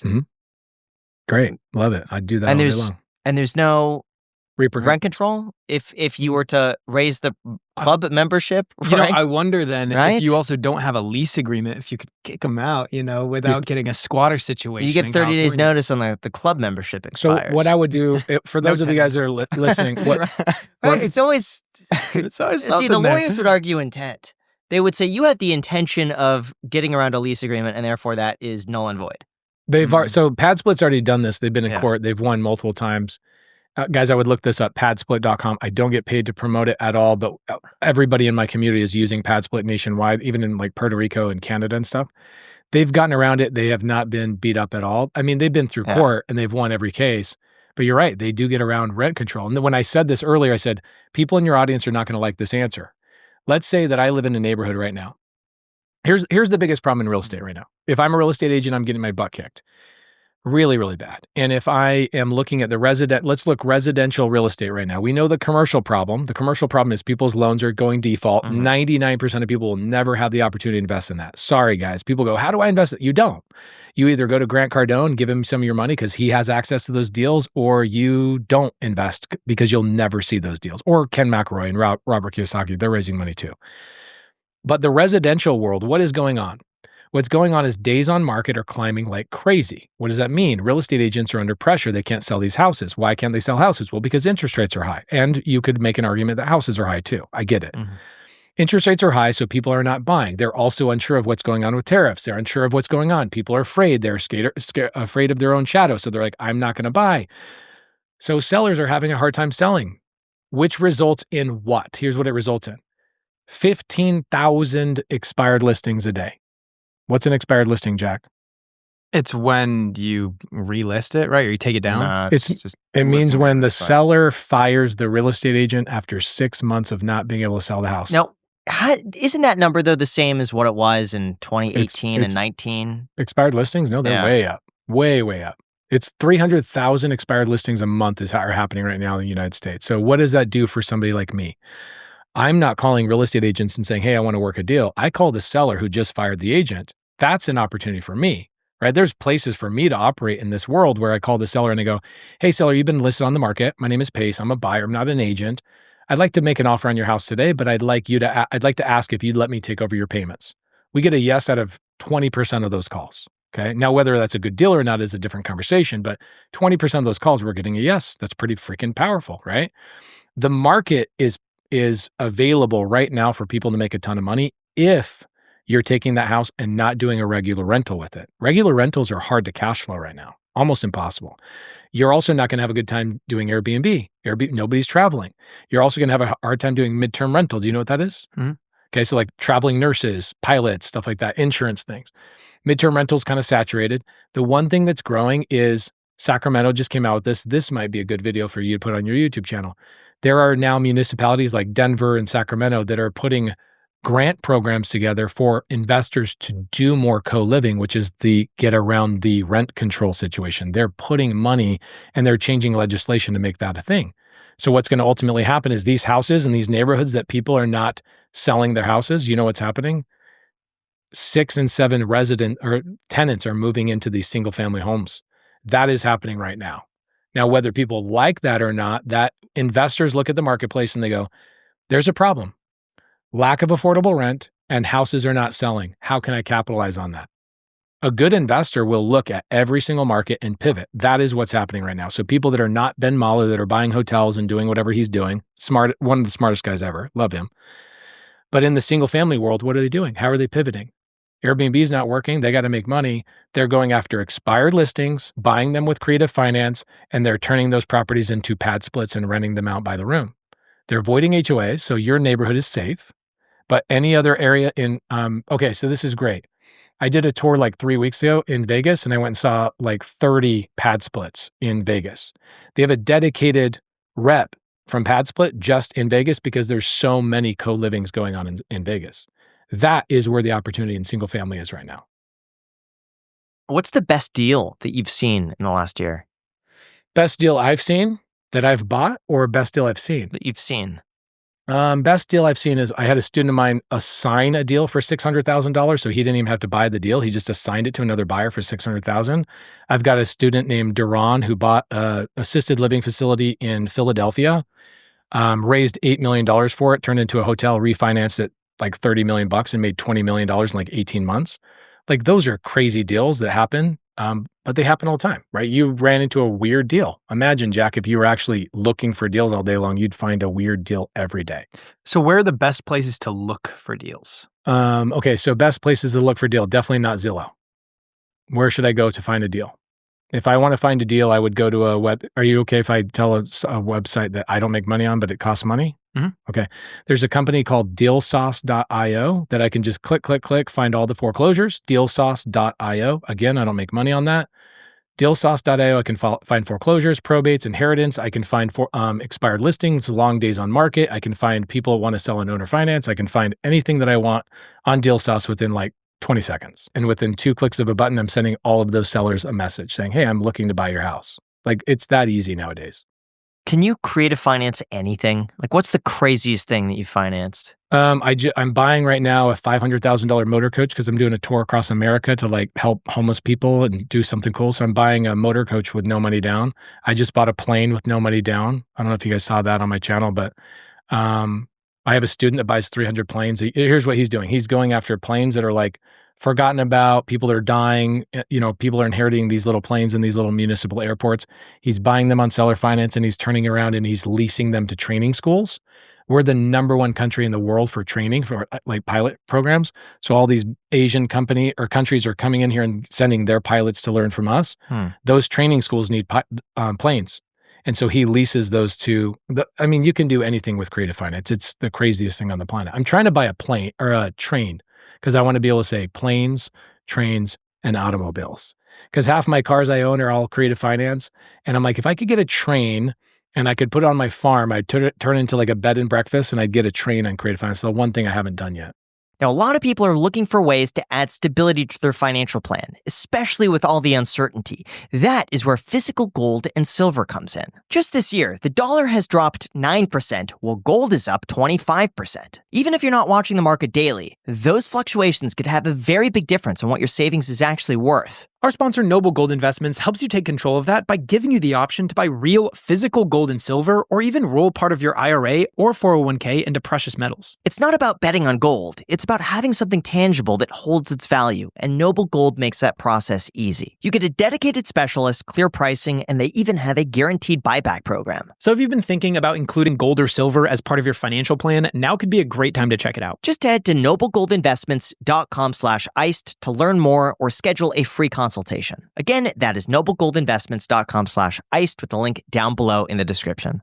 Now, when Jack and I started the Iced Coffee Hour, we had to figure out everything ourselves, from the best cameras to use, the best editing equipment, how to get guests. It adds up fast. Every day was a new challenge. That's why, if you're starting off your own business, you know how valuable today's sponsor is, and that would be Shopify. Shopify is basically your all-in-one business partner. They power millions of businesses worldwide, from major brands like Mattel and Gymshark to entrepreneurs just getting started. Fun fact, if you've shopped online in the US, there's a really good chance it was through Shopify because they power about 10% of all American e-commerce. What's great about Shopify is that they give you access to a complete design studio with hundreds of ready-to-use templates to build a beautiful online store that perfectly matches your brand. There's no coding needed. And their AI tools even help you write product descriptions or enhance your product photos. Shopify also makes marketing extremely easy with simple email and social campaigns to reach customers wherever they're scrolling. Plus, they handle literally everything from inventory to shipping to returns, basically all of the complicated stuff you do not want to deal with. So if you're ready to sell, you're ready for Shopify. Turn your big business ideas into... So sign up for a $1 per month trial at shopify.com/ICH. That is shopify.com/ICH with the link down below in the description if you just want to click it there. Guys, it is $1 per month. We've had so many guests on this podcast that have had $1 million Shopify stores. I've had a Shopify store. Graham's had a Shopify store. It is $1 per month to get this trial with the link down below in the description. I highly recommend it. Thank you again to our sponsor, Shopify. And now let's get back to the podcast. So if we're going to talk then about the overall economy over the next few years, the Trump economy, do you have any predictions in terms of rates or tariffs or just overall cost of living or national debt? Yeah, national debt's going to get way worse. Cost of living is going to get way worse. Trump is not going to solve that problem. They're going to print more money. I mean, look at the big, beautiful bill. It's amazing for who? Who's it amazing for? Real estate investors. Me. It is good for me and all of Trump's buddies. I think that people that understand the game and they know how to ride the wave are going to ride the wave. And the people that are not are going to complain that the waves are too high. That's what's going to continue to happen. And people are going to sit on the sidelines. And what I'm actually fearful of, I'm curious about your guys' opinions about this. I think in 5 to 7 years, you look at like truck drivers. Are truck drivers going to be around in 7 years in any significant way? Okay, so how many people work in truck driving? Lots. 7 million people are in truck driving, 7 million between driving and logistics. In 7 years, 10% of those people have a job, 10%. So you're looking at 6,100,000 people are going to lose their jobs in trucking. Where are they going to go? Electrical and plumbing and landscaping? I'm more worried right now about UBI and what the government's going to have to do with these people than I am about anything else. And so people look at what's happening in the next 2 years, bro, what's happening in 5 years right now? And what do I need to own to benefit from it? So for me, I might be a doomsdayer, but I'm focusing primarily on affordable housing. And I think that UBI is going to be a significant thing. I think universal basic income is the only way to keep people surviving. So when you say affordable housing, do you just mean cheaper units? Cheaper units, $1,000 a month or less is affordable housing. Who's most at risk of AI? Okay, everybody. I mean, as much as I look at even my own team, right, 300 employees, and I have other companies that have hundreds of employees, I look at them and I go, I want to keep my team. Well, the problem is my competitors are not. So how can I'm basically, my hand is being forced to say, well, I have 7 people doing this job. A great example. I own a company out of the Philippines. 5 years ago, I had an offer to buy it for $10 million. It's a cold call center out of the Philippines. Physical human beings, 300 people. We had an offer to buy it for $10 million. We turned it down. I can't even sell it for $1 million today. Why? Automated. Nope. Everybody looks at that. So 300 people in the Philippines are going to lose their job because there's companies I'm sure you've maybe had some guests on here, but there's companies like prop.ai, like prop as in property, that does all the cold calling for you. Here's what prop.ai will do. Think about 300 people in the Philippines that are doing cold calling and customer service. What their job is for a real estate investor is what? They do the cold calling and they set the appointment for somebody like me to talk to a seller or let's say a real estate agent to negotiate a good deal. If prop.ai is $1,000 a month, it outperforms 15 human beings that are $1,000 a month each in the Philippines. So that's $15,000 cost. Yes, you can get a whole Filipino for $1,000 a month, like full-time employee. So $15,000 a month, prop.ai outperforms those 15. What do you think is going to happen? Everybody's losing their jobs. And where are they going to go? What are they going to do? That's my question to you. What do you guys think is going to happen with all these employees that are going to lose their jobs? I think people are either going to pivot and have to find work elsewhere, or like what? That's the I question. don't know, but that's kind of the question that people had, when we were inventing things like the cotton gin and other, the printing press. And obviously this is on a much larger scale, but I also think that people had no idea, where these people would what go. What and I do work. if I wasn't like, tilling corn. And exactly. day. And we just, thank God he didn't have to till corn though, right? I don't know, man. I would I have, would have we'd been have really some good low at it, yield, man. some low yield. He'd be counting Corn every deficiency. single grain of corn. Exactly. All the way Making through. it sure to charge for every. What about you, Graham? What do you think What? What do you think is going to happen with all these people that are going to lose their jobs? I think it's inevitable. It's already happening. Also, I do think UBI will. You do agree with the UBI? I do Okay. think so, yeah. Okay, I agree with UBI. So who benefits from UBI? Probably, yeah, you. Me. The sellers. No, not the sellers, the people who own the real estate. Because let's say that I have 161 units and they're all affordable, around $1,000 a month. And the UBI certificate, where they basically pay your rents, very similar to Section 8. Yeah. I have Section 8 is really funny. People go into like Ohio and Iowa and they do the Section 8 stuff, like they're impacting the world. I do Super Section 8, which means I'm not touching I'm not going to do any Section 8 unless I can do 24 of them at the same time. So I can go get a 24 unit, put all of those people into that property. All of them are Section 8. What have I now done? I've built a moat around myself for the future. So UBI or Section 8 or HUD-VASH programs, they're going to pay that. So for me, I'm good.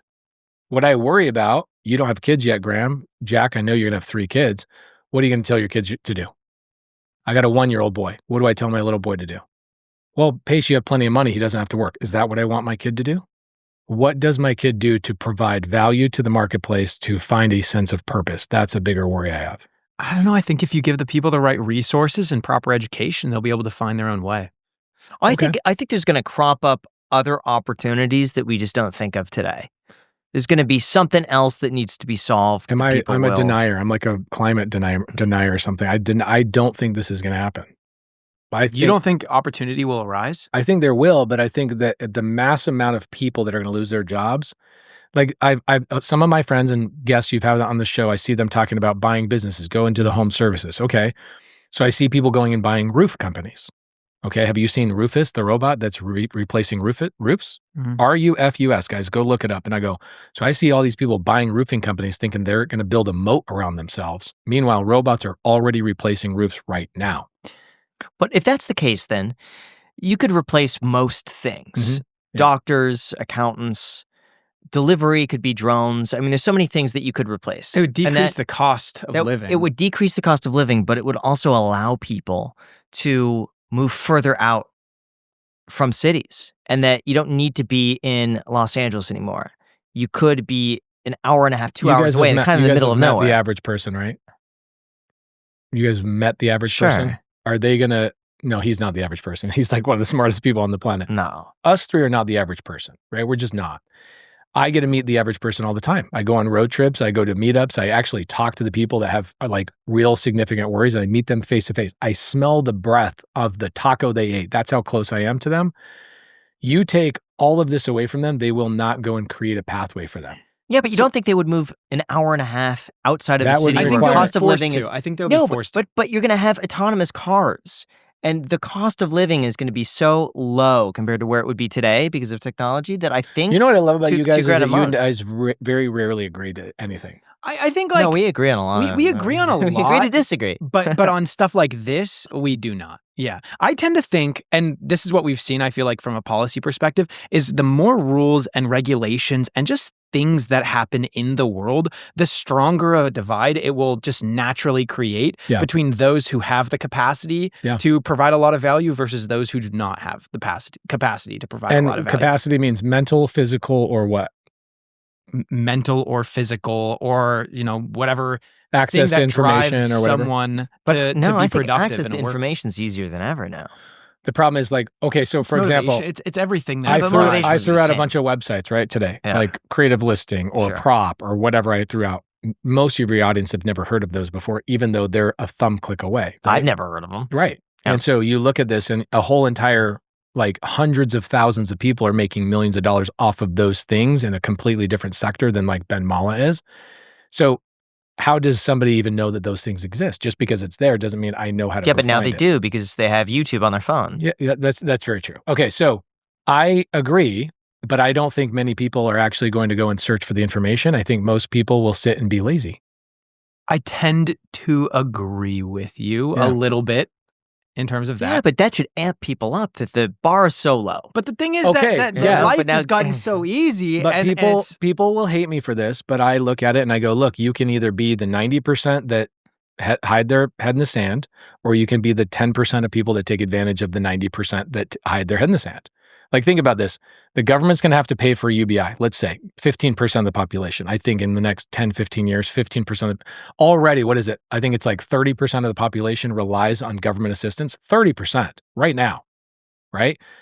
In 10 years, you don't think UBI is going to be at 10, 15%? I think you and I agree to this. I don't know if you do. Do you agree with UBI? Okay, yeah, cool. I think we get rid of Social Security and we just do UBI. I would love that. I like this. Yeah. I like this, Graham. This is a great idea. So who benefits from that are people that understand how to put themselves in the situation to benefit from that. And although it's accessible and they could learn from me, they could learn from your podcast, people go, just tell me what to do and I'll then do it. They won't go do the work. 90% of people will not go do the work that's required because people have gotten soft. Do we agree with that?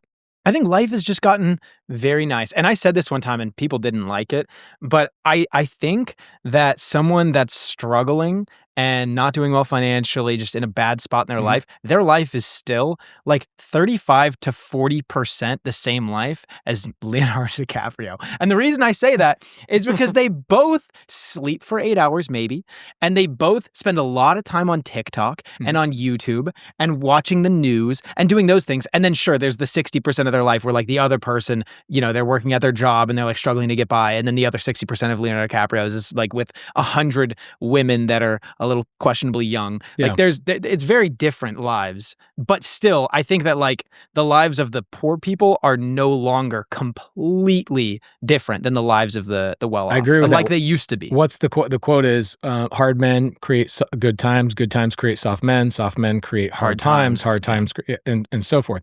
We're in the cycle right now where soft people are creating hard times, right? I believe. Now, I think that there's a world of UBI and things are getting easier and they're printing money and those people will just gravitate to that. How many properties do you plan on buying over the next year? So my buy box, if you go to pacesbuybox.com, you can see exactly what I'm buying and when I'm buying because so many people send me deals, pacesbuybox.com. I buy 4 RV parks a year, 1 big multifamily property per year. Again, this is all creative finance. So I'm not doing what Grant is doing. Like people will compare me to Grant going, Grant's buying $300 million in real estate this year. I'm like, I'm not doing what Grant's doing. I'm not Grant. So 4 RV parks a year, a couple of mobile home parks a year, 1 big multifamily a year. And then I'm way slower on single family than I used to be. I'm buying maybe 10 single family properties only in Phoenix, Arizona, turning those all into co-living. That's what I do. And how are you able to buy property so much faster than everyone else? Creative finance. Think about it. You eliminate the bank, you eliminate the appraiser, you eliminate the inspection, you eliminate the real estate agent, you eliminate every single credit requirement involved. What's the most you've ever got burned on a creative finance deal? I've never been burned on a creative finance deal. Not once. Not one time. There's not one time where you've like had to put money out of pocket. Oh yeah, I've had deals where like, and I have some in my portfolio. This is why I tell people do not buy single family homes like regular rentals for cash flow. Buy them for appreciation and plan to hold on for a long time. I have properties that had a pool repair that were $20,000 and they basically took all my war chest. Like I've had that stuff happen. So what could take you out? What could take me out? Okay, so what could take me out is my tenant's inability to pay rent across the board. Like, let's say we had like an Armageddon situation and everybody loses their ability to make income. The government's not printing money. Nobody's getting like Social Security or Section 8. You take Section 8 out, you take Social Security, you take some of these things out, probably half of my tenants wouldn't be able to pay their rent. So the government would have to basically shut down. Aren't they doing that to a certain degree already? Like I've seen throughout Los Angeles County in California, there are so many restrictions and caps on what a landlord is able to charge. They just recently implemented that all landlords now in California must provide air conditioning and keep their units below 82 degrees at their hottest. And they're mandating that every landlord now buy an air conditioner or retrofit air conditioning in their properties. Yeah. They're mandating that landlords pay for this out of pocket. My argument is that if the government mandates something, there should be a rebate or incentive for landlords to provide this. But they're basically blanket statementing everyone has to do this now. Yeah. And your rent cap has to be this. And if your tenant doesn't pay, they get, 2 months before you could give them this notice. And all these things. Isn't the government already cracking down on landlords or property owners? Yeah, I mean, you look at like rent control in Denver, you look at, so I choose to go after strategies that don't require that. So think about this. Like if I own an RV park, which I can buy with creative finance, do I have a landlord-tenant situation? No, because they're renting my dirt and they're in their own vehicle, which is on wheels, right? So I have moved and pivoted towards, first and foremost, I'm not buying in LA. A lot of my students do. I have like 700 students there, but they're localized. They understand the laws. I don't understand the LA laws, so I wouldn't buy in LA. That's not my buy box. But I do agree with you. I think they are cracking down. I think the scariest one is Denver and just rent control. Because if you are rent controlling a unit, yet property values are, let's say I'm a traditional real estate investor and I buy a property, I put a bunch of money in it, and then they cap my ability to raise my rents. I understand. I think most of your audience is business minded. So I think they're more landlord thinking than tenant thinking. Even if they are tenants, they understand the business dynamic between the two. I think it's definitely a scary landscape. I think that's not going to stop. I think it's going to get way worse. Yeah. What are the best areas to buy in?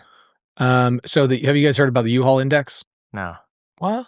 So U-Haul index shows you where everybody's migrating, where they're moving. So like North Carolina, South Carolina, Texas. I am actually slowing down on my Texas just because property taxes are crazy. Insurance is crazy. Florida, I'm exiting a bunch of my Florida properties right now. I'm 1031ing and stuff outside. Hurricane. Actually, you know what the biggest risk of my Florida real estate is? Are insurance door knockers. Like this is something that Governor, what's his name? DeSantis. He's cracking down on these insurance company or these door knockers that are roof guys are going and knocking on doors saying, I can get you a new roof. I can get you a new roof. And they're just freaking raking these insurance companies over the coals. So what are the insurance companies doing? They're raising their rates significantly. Like I had a property in West Palm Beach. We raised rents like $400. Insurance goes up $300. It's like I can barely outpace my insurance in Florida. Yeah. So there are certain markets that I stay out of that I'm starting to 1031 out of if I'm in single family. But if you're in like mobile, let's say mobile home parks, or you're in RV parks, you can do RV parks anywhere in the country and not have any landlord tenant issues, if that makes sense. So I love North Carolina, South Carolina. I love Georgia. Arizona's awesome. Vegas is freaking phenomenal. It will always be, Vegas will always be really, really good. Outside of that, everything else is kind of hit or miss. I'm just curious, how much debt do you have? I have probably near $400 million in debt, something like that. Does that keep you up at night ever? No. Does that bother you at all? No. Like, do you have a car payment? No.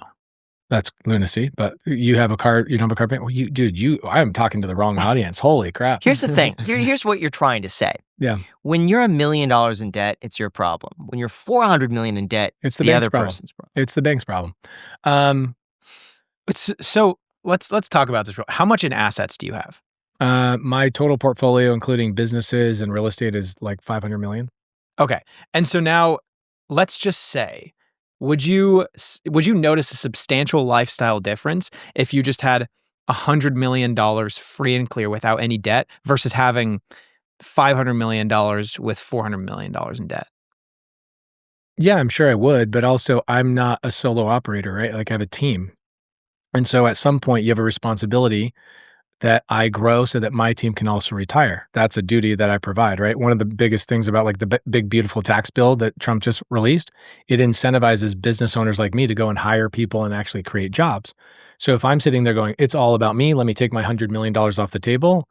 Dude, like, really? What am I going to do with an extra $100 million of just cash sitting in the bank? Dude, like, that's not my personality. That might be your personality and we can be friends, but I want to go build an empire. And for example, I've got, shout out to Molly, Shelly, Kelly, Heidi, all these girls that are on my team that rely on me to provide jobs to them. It's not just about jobs. It's also, where are they in 5 years and 10 years? Can they retire from putting their time and their energy into my business?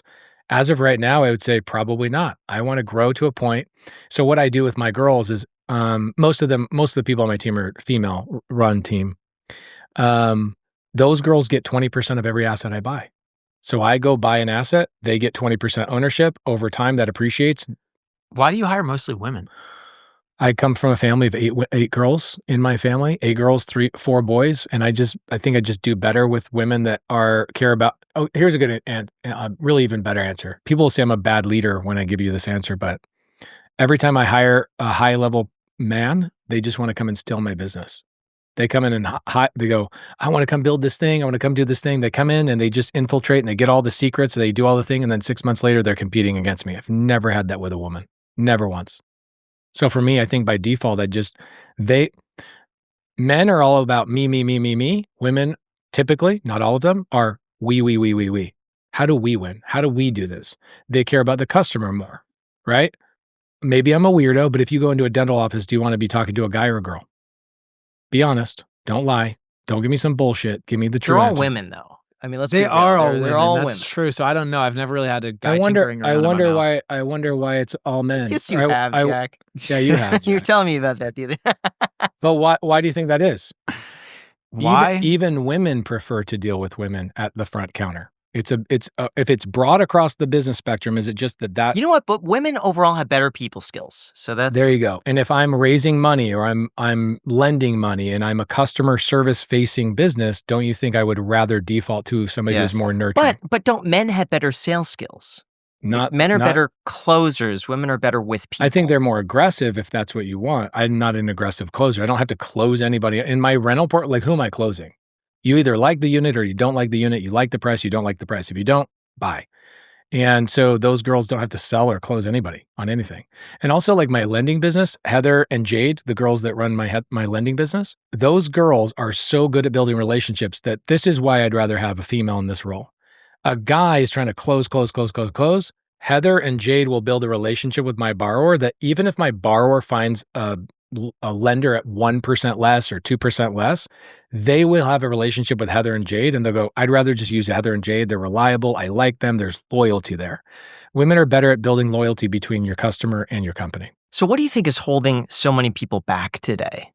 Great question, Graham. If I could talk about this for hours, so I'm going on this big tour right now. I think it's going to be like the last tour I do.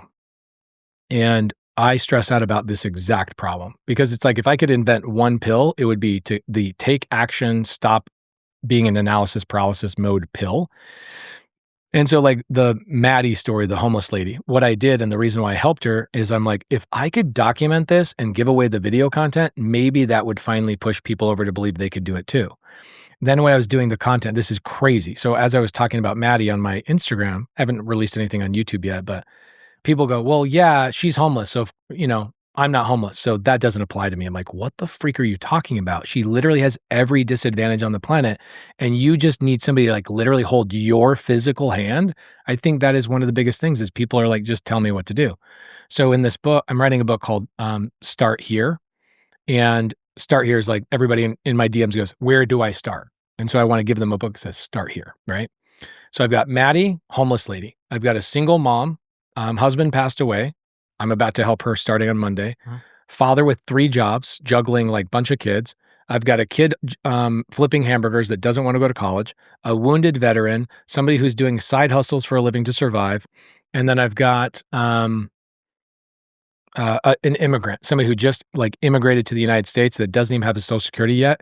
And these are the 7 people I constantly run into that say, it's impossible for me to be successful. It's impossible.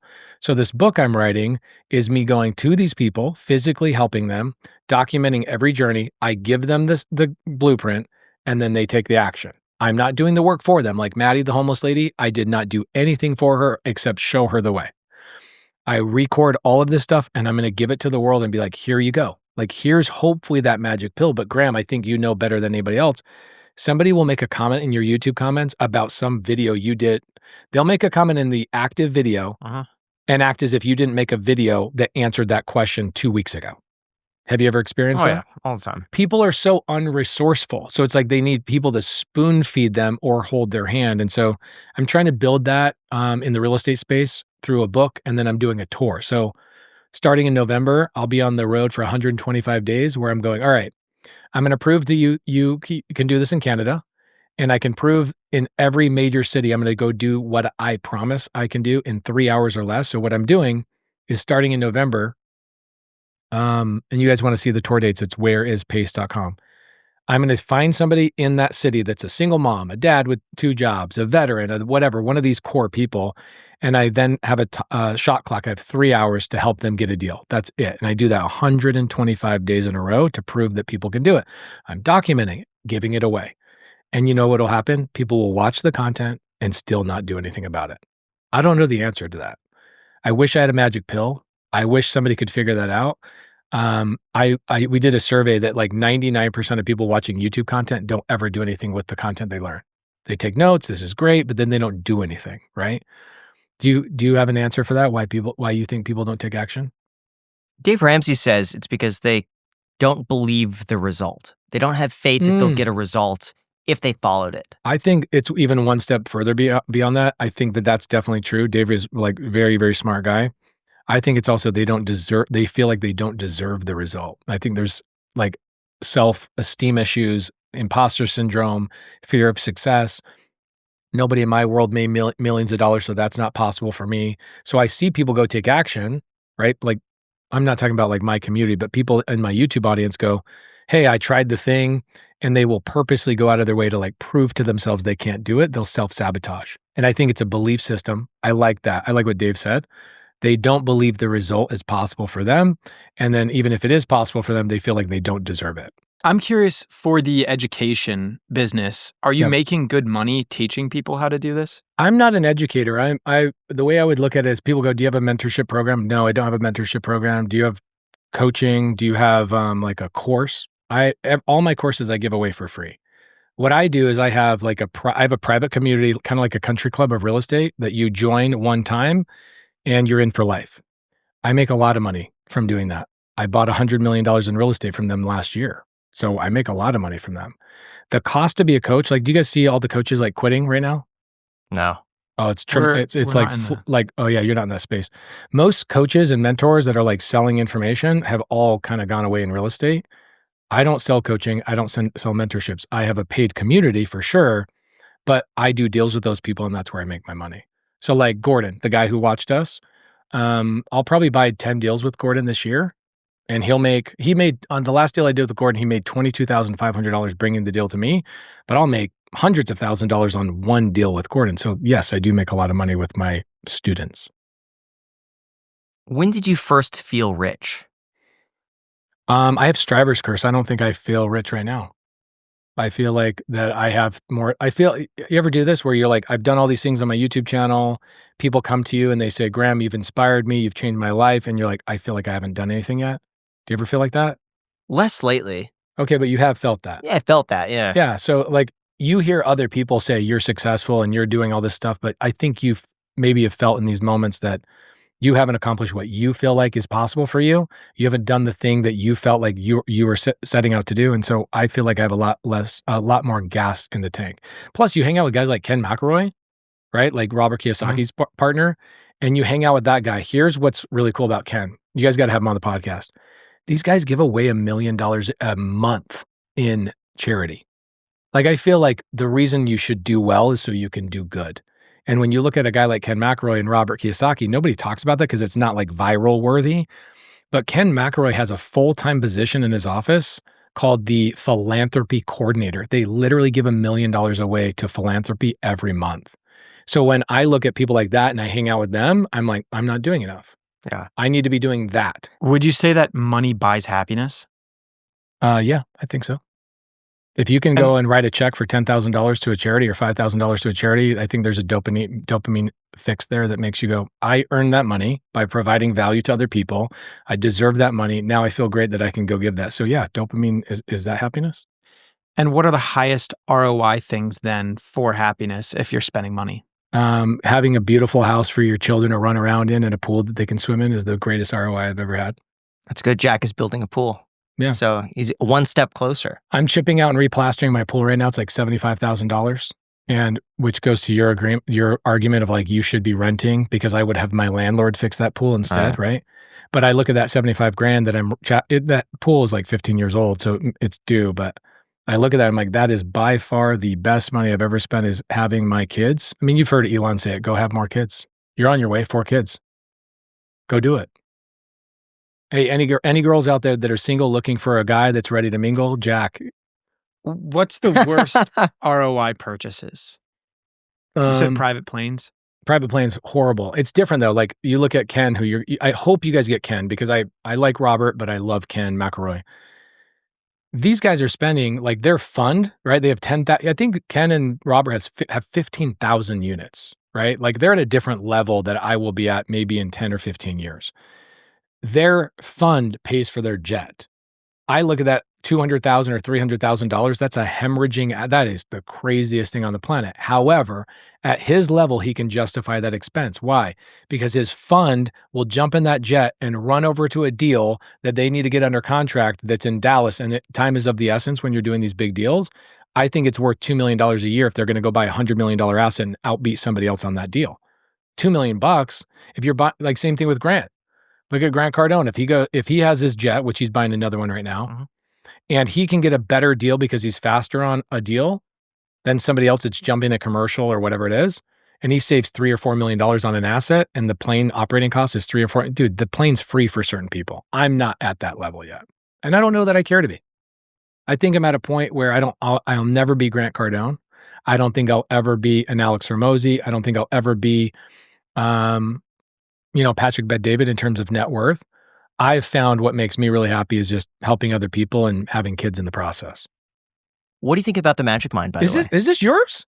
It's not our product, but they sponsor the podcast. Okay, so I had one of these. I was with Sean Cannell from Think Media this morning, and he gave me one of these. I'm not saying this just because they're your sponsor. Okay. I had one this morning. I was like, why did I not know about this product? This thing is gangster. And when I walk in here, I see a Magic Mind. I'm like, I literally was introduced to it this morning. I saw it and I got all happy when I saw the second one I'm having. You just wait because you can bring these through TSA. Oh, yeah. It's smaller than what they restrict you. So where do people go for Magic Mind? MagicMind.com with the link down below in the description. And I believe we also have a coupon code. Boom, there you go, might get you something a little extra. But no joke, we have these before every single podcast and we take them with us. I usually keep like 5 in my backpack. Love it. And that way we travel with them. I love it, yeah. Genuinely like them. They also have one that's caffeine free. This has enough where it doesn't keep me up late at night, but it's like a little bit of a boost. 55 grams of not protein, but of caffeine. It's like nothing. It's basically like not a strong cup of coffee, but they also have a max version, which is double that caffeine. This is like awesome. If you really need it. But I love these. Are they selling in stores now? I don't know if they're in stores. But you know what? If you want some to go, I have some extras. Yeah, give me one. I'd love one. Okay, cool. Well, thank you so much. Really appreciate you coming on. I really enjoyed this. We'll link to your info down below in the description. Jack, how are we doing a deal together? Are you going to turn my next deal down or are we going to do a deal? No, I'll do a deal with you. Okay, what about you, Graham? Are you going to... Let's say you lend money to me. I'll give you a personal guarantee on the money and I'll go put you in deals and I'll show you how big returns are happening. Yeah, the personal guarantee would get rid of the risk. Perfect.